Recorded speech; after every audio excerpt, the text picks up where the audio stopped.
suggesting, Your Honor. It was. It was. You said he can't shirk his discovery responsibilities by signing a document, sending it off, and then say, I don't have it. So right now, your credibility with me, Mr. Axelrod, is about none, if you understand that. I do. I certainly do, and I apologize when you feel that way. And let me say this. I mean, y'all made a lawyer like that in Philly or New York or D.C. or wherever the heck it is, or Miami. We don't lawyer like this around here.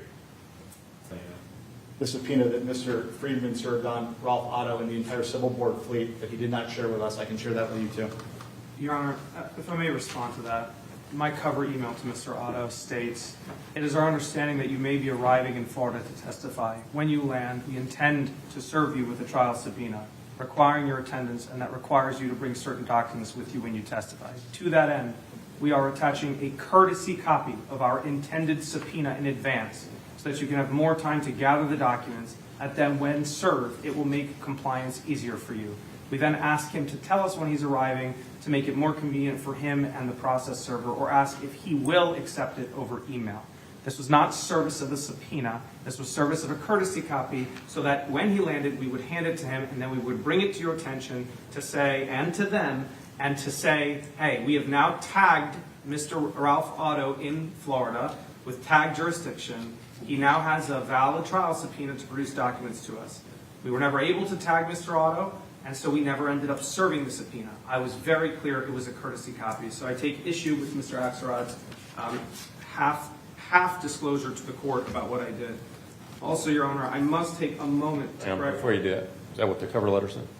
I don't have the cover letter in front of me, but there's a certificate of service that says, I hereby certify that the foregoing documents was furnished to all counsel of record by electronic mail on this 6th day of January 2025, the same day that it was sent to Mr. Ralph Otto. And it was never served on us. Your Honor, may I approach? Here's the cover letter. My paralegal prepared a courtesy copy. It says it. On my honor and as an officer of the court, it was a courtesy copy. We said it straight out. It is true there's a certification in there, but that's just because I asked my paralegal to prepare a subpoena so we could send it to her, and she simply filled it out.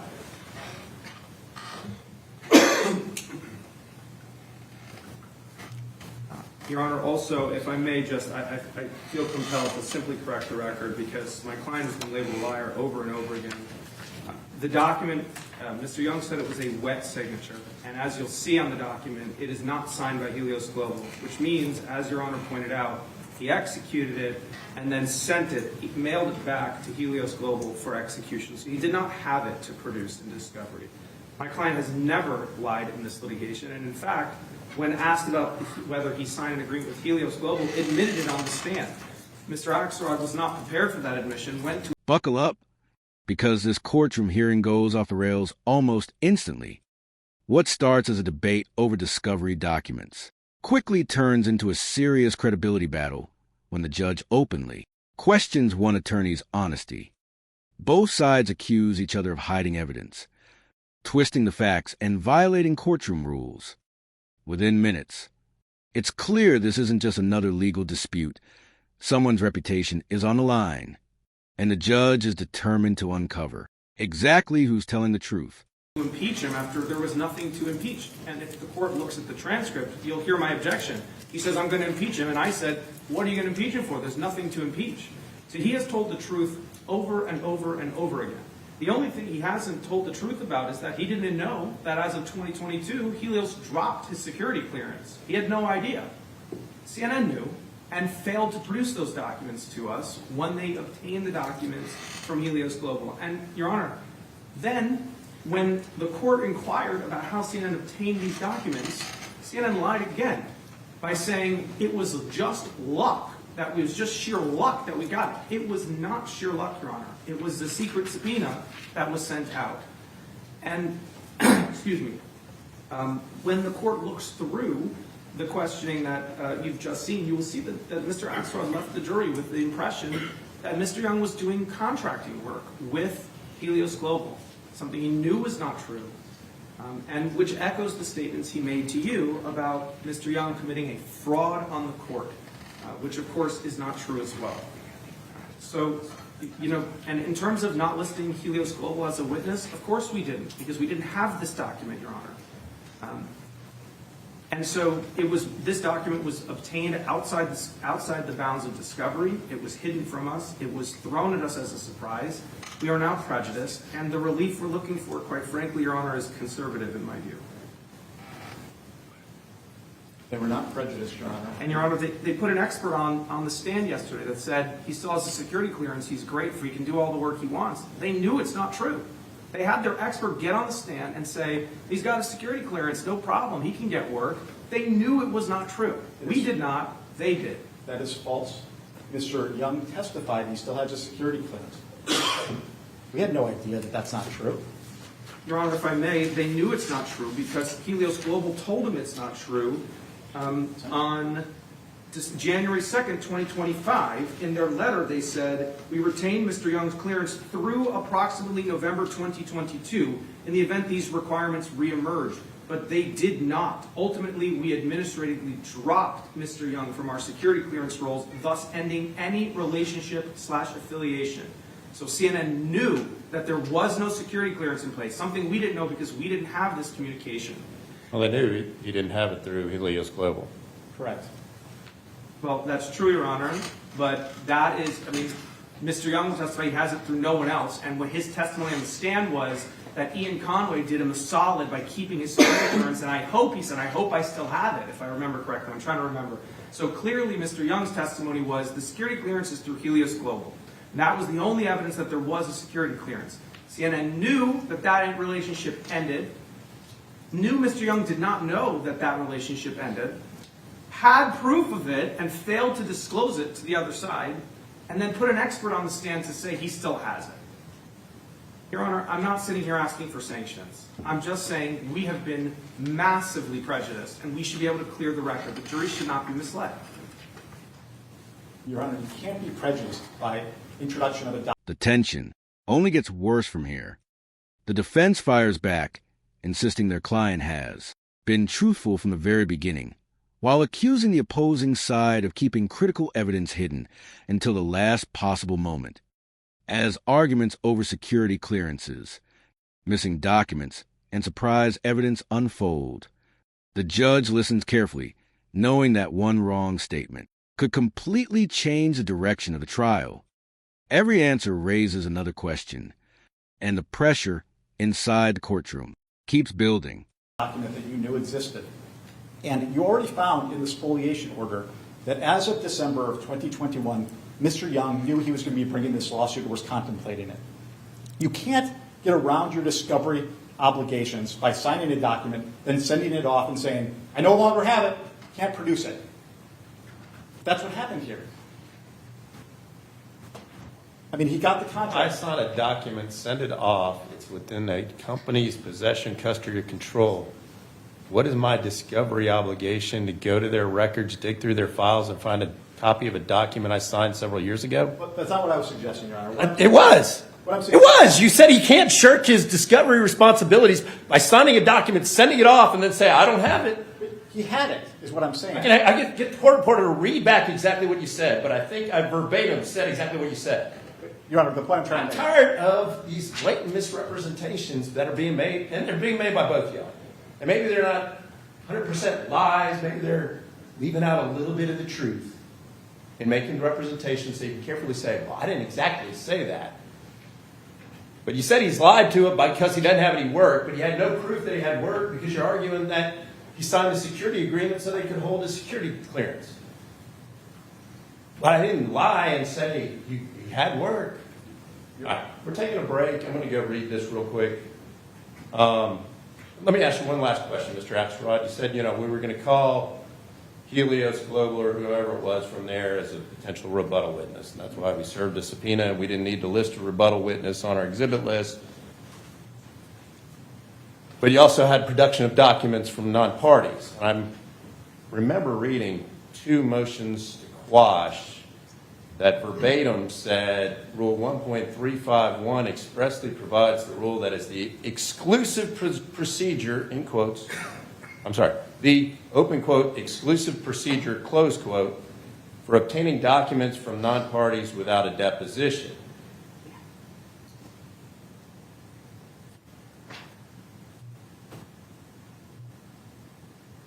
Your subpoena for trial to whomever at Helios had a production request. The motion also says that the motions that I remember reading said that 1.351 requires the notice to the other side. How were you not conducting discovery pursuant to 1.351 in sending a subpoena ducis tecum to Helios Global without giving notice to the other side? Judge, I'm going to take ownership of that one. I called Mr. Freeman this morning after reading the motion. I was asked to prepare a trial subpoena, and the subpoena came across my desk. My paralegal asked me if we needed to send notice of this to the other side. I told her, no, it's a witness subpoena in 38 years. I've never served copies of witness subpoenas to the other side and don't recall getting copies of witness subpoenas.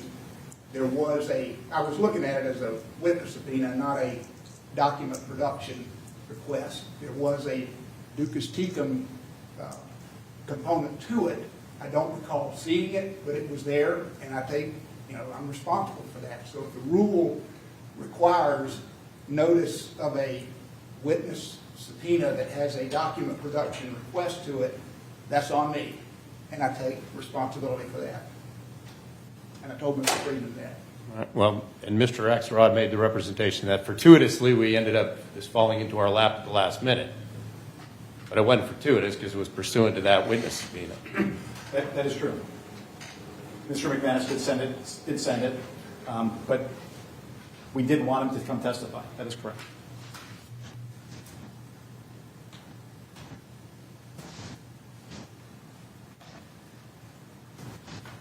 All right, Now the courtroom reaches its boiling point. The judge refuses to accept excuses and begins challenging both attorneys over their discovery obligations. What seemed like a confident legal strategy suddenly starts falling apart as procedural mistakes come to light. Under intense questioning, an attorney admits responsibility for part of the subpoena process, shifting the spotlight away from the witnesses and directly onto the lawyers themselves. With so much at stake, the judge pauses everything to personally review the record. go look at this. I'll be back.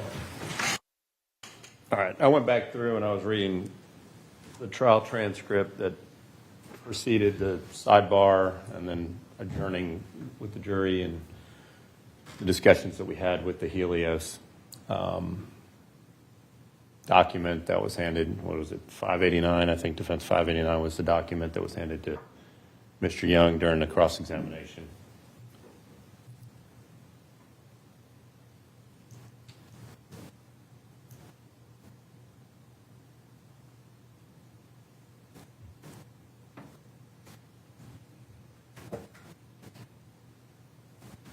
I think I made comments throughout the course of this case about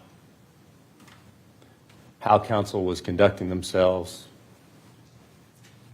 how everything was a surprise, a last-minute thing, how counsel was referring to each other in the course of their arguments, had to impose a $100 fine. I find it rich that we've got discovery being done at the same time a motion to quash is being filed, arguing that the plaintiffs are violating the rules by sending out trial subpoenas when the defense is doing the exact same thing.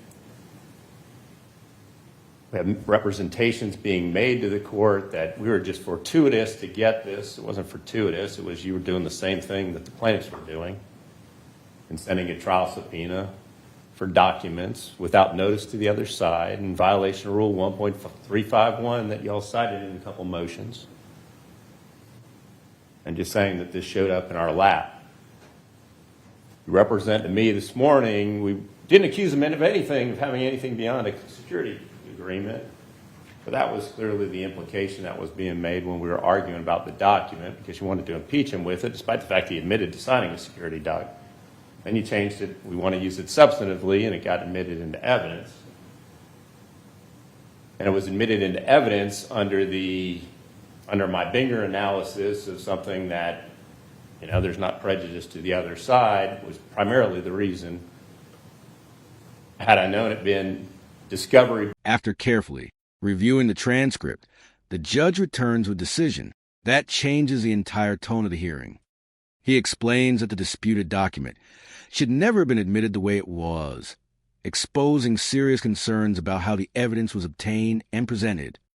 The attorneys who moments earlier appeared confident now find themselves under intense scrutiny as the judge begins dismantling the very arguments they relied on throughout the proceedings.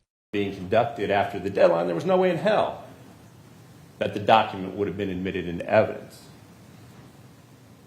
Mr. Axelrod, I don't know how many times in this transcript, I didn't bring a piece of paper back with me, how many times you called Mr. Young a liar. Yes, Your Honor. But yet in his deposition, he acknowledged having his security being held by Helios Global, which is exactly what that document is and which was exactly what he testified to. I think an apology from you was clearly in order to Mr. Young for the number of times in front of this court and streamed around the world that you call Mr. Young a liar for failing to disclose a document that you have no proof was within his possession, custody, or control.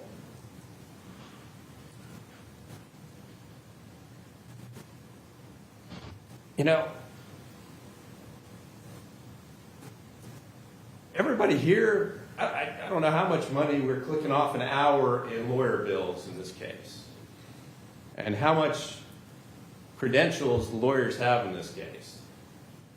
The case has been pending for 2.5 years in my court, and I made a joke, looking back through this transcript, I made a joke of you only have a week and a half to do more discovery in this case till we finish up the trial, but it seems like everybody wanted to do everything at the last minute without telling the other side that we're going to do this discovery and then accuse the other person of being the bad person. And I said in this transcript, I'm not going to decide the case based on who can sling the most mud at each other and make each other look out to be the worst person. I think it came up in the course of things. This isn't kindergarten. Y'all matriculated from kindergarten a long, long, long time ago. Or at least that's what it says because y'all have bar licenses.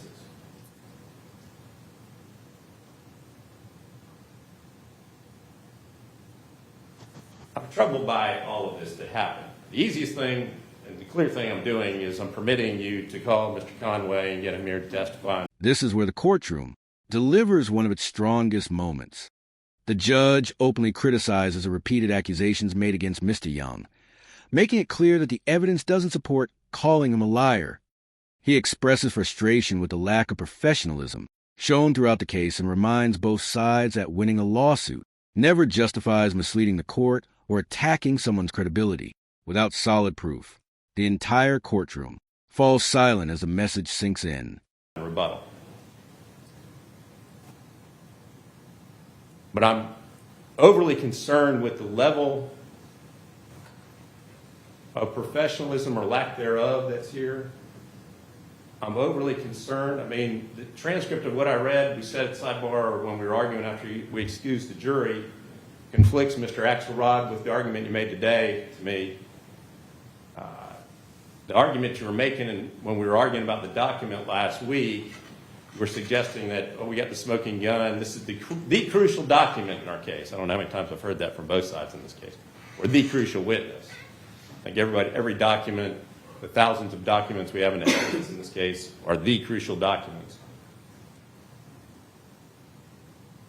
But this was being represented as, this just fell out of the sky in our lap, not that we were doing the same thing we're accusing them of being bad people to do. And I take that as a complete insult to me as the court in this case. And you were saying that he completely lied and misrepresented despite the fact he acknowledged that he had a security clearance with Global, which again is another misrepresentation of the court which supports your argument that you were being made. So right now your credibility with me, Mr. Axelrod, is about none, if you understand that. I do. I certainly do, and I apologize when you feel that way. I apologize if you feel that I've misled you. That certainly wasn't my intention. Yeah, well, you said, I never said that. Well, no, you did. So today you said I never said that, but that's what the transcript from last week was representing. I'm reserving on any other sanctions pertaining to this matter and other matters against the lawyers of the parties in this case. But at least to resolve the issue for this morning to go forward, you can get Mr. Conway here. And I'll do this too. If Mr. Conway cannot make it here, we can call him via Zoom. All right? Nothing further. All right. Is there anything else we need to get before we get the jurors in here? No, Your Honor. All right.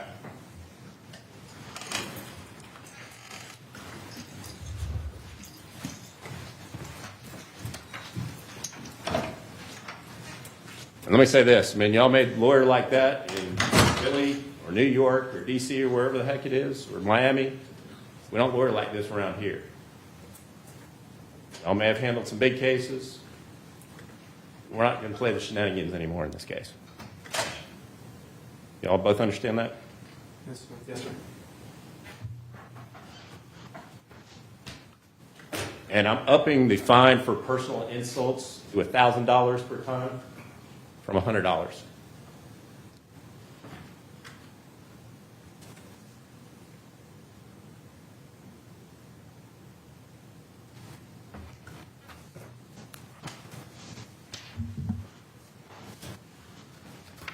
And who do you have as your next witness? Brian Buster. See, he's here up. He's in the back. All right. The hearing ends with a statement that neither side will forget.